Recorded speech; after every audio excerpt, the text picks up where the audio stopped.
So I walk into a listing appointment the other day, and basically when you walk into a listing appointment, the point is to demonstrate how much you think the home is worth, what the listing agent can think the home will sell for, how long it will take to sell, how you're going to market the property, and of course what you charge. Now, any good seller or any savvy homeowner is going to say, I want the most possible price. I want to list my house for the highest possible price. Now, some people will say, well, I think you should list here, or I think you should list there. My philosophy on it is you're hired to do a job. A listing agent or a real estate agent who's going to list a home is hired to sell the property. Selling the property doesn't necessarily mean the seller prices it at the point that you, the home seller, wants to be at, right? The job of the listing agent is to sell the home for what the home seller wants for it. So if I say the comps are $325, the seller says I want $350 for it, right? That's where the dialogue comes in. Now, who determines fair market value? The buyers do.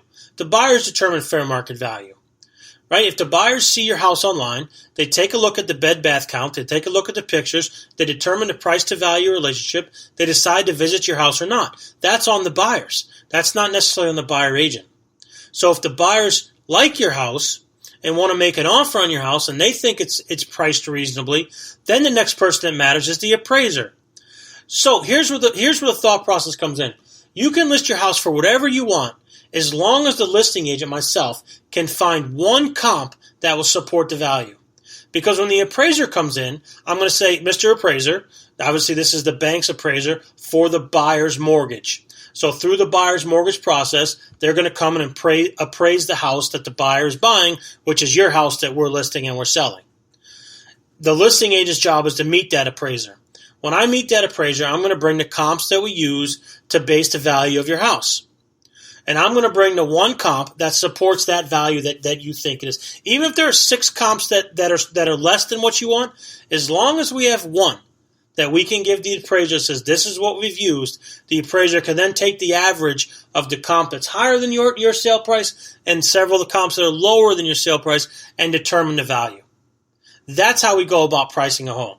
Right? Our job is to sell a house for the amount of money that you want, at the time frame you want, with the marketing you want, and at a cost that makes sense to you. That's the job of a listing agent. Anything less than that, they're cutting you kind of short.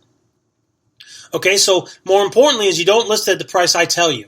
You list it at a price that's agreeable to you and to me that makes sure that we can sell in a reasonable amount of time and obviously have some supporting documentation to make sure that when we do get that price, we have some concrete sold data that a bank lended on a different house down the street that's worth more than yours or sold for more than yours with similar bed, bath, square footage, location comps. All right, hope that makes sense. That's how the house should be priced. Russell Realty Minute. I'm Evan Russell, at Work with Evan on Twitter feed. Hope you enjoyed.